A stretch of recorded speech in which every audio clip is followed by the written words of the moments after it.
లేతుంటూనే సెలలో మధ్యాహ్నం టీవీ, సాయంత్రం టీవీ, పడుకునేటప్పుడు టీవీ. ఏమండి మన బతుకంతా టీవీలతోనే.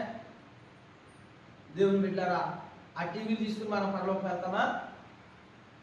టీవీ తీసుకుని పరలోకి వెళ్ళాం. టీవీ మనకు కూడా వస్తాయా? పరలోకం మనకు కూడా ఏమవుతుంది? సెల్ ఫోన్లు వస్తాయా?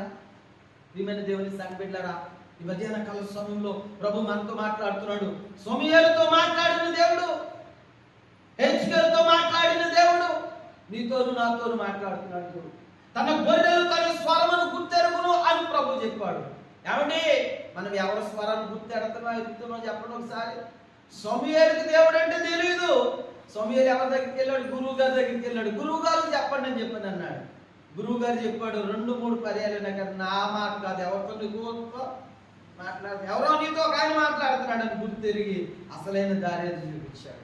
అమలారా, పాస్టర్ గారు ఇవాళ ఉంటాడు, రేపు పొద్దున్న ఉంటాడు, ఎల్లుండి ఉంటాడు. ఇవాళ కనపడతాడు, రేపు పొద్దున్న కనపడ్డ పాస్టర్ గారు. ఎక్కడ ఎప్పుడు ఎవరి గమ్యం ఎలాగ అది పువ్వు వికసిస్తుందో అప్పుడు ఎక్కడ వాడిపోతే ఎవరికే తెలీదు, కానీ ఆశ మాత్రం ఉంటది. దేవుని బిడ్డలారా, మనతో ఉండేది వాక్యము, మనతో ఉండేది దేవుడు, మనతో ఉండేది దేవుని స్వరము. మన వాక్యానికి లోబడుతున్నామా? వాక్యానుసారంగా జీవిస్తున్నామా? వాక్యానుసారంగా నడుస్తున్నామా? వాక్యానుసారంగా బ్రతుకుతున్నామా? వాక్యానుసారంగా కలిసి నడుస్తున్నామా లేదా అనేది మనం తీర్మానం చేసుకోవాలి. సమూయేలుతో దేవుడు మాట్లాడాడు, ఏలీతో దేవుడు మాట్లాడలేదు.